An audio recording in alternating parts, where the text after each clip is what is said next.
As the lockdown restrictions are relaxed, as COVID seems to wear out, people are concerned about whether in fact there's going to be a COVID spike. But also, some people are anticipating that there could be a spike in spirituality. I am broadcasting, speaking of spirituality, from the bar called Secret on Queen Street East in Toronto. My guest is the Reverend Dr. Andrew Sterling from Timothy Eaton United Church in Toronto. Reverend Sterling, I just put it to you. Do you anticipate, or are you seeing right now, an increase in the number of people who are interested in religion, spirituality? I'm certainly seeing an increase. And we can tell that because we've gone on to sort of a virtual way of delivering our services. People respond to us in writing and in emails and in phone calls. And in fact, the number of people who watch us online and listen to us on the radio live on a Sunday far exceeds what we had before COVID. So there is an interest right now. Is that increase because people are no longer meeting in the sanctuary of the church and they're seeing you online or listening to you? Or is it because people in these scary times when they don't know what the disease is and they hear of friends and they hear of just people in general getting sick, some dying, are they looking for solace in religion? Well, I think it's a bit of both. I mean, we have certainly got new people watching all over the country now, but they are watching for a reason.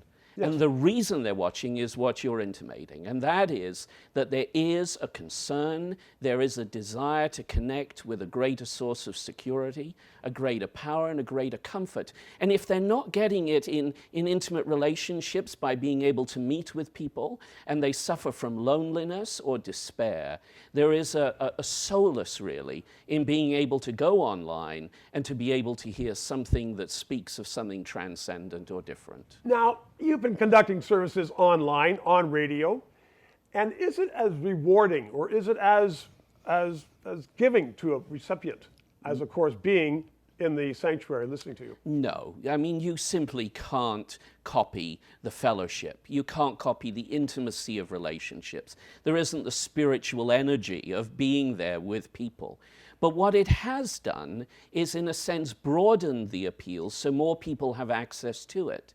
People who would otherwise not darken the door of a church can quite anonymously almost go online, watch a service, and we have viewers from all over the country. We have 9 different countries on top of Canada watching. So there is this group of people out there, and no, it's not the same, but it is different, but it's still special.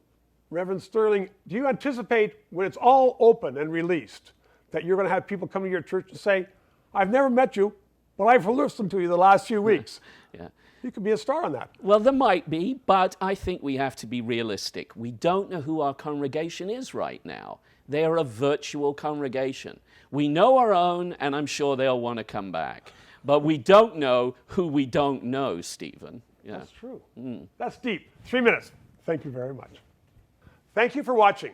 We are going to continue to broadcast from the secret bar here on top of the George Restaurant Courtyards on Queen Street East in Toronto.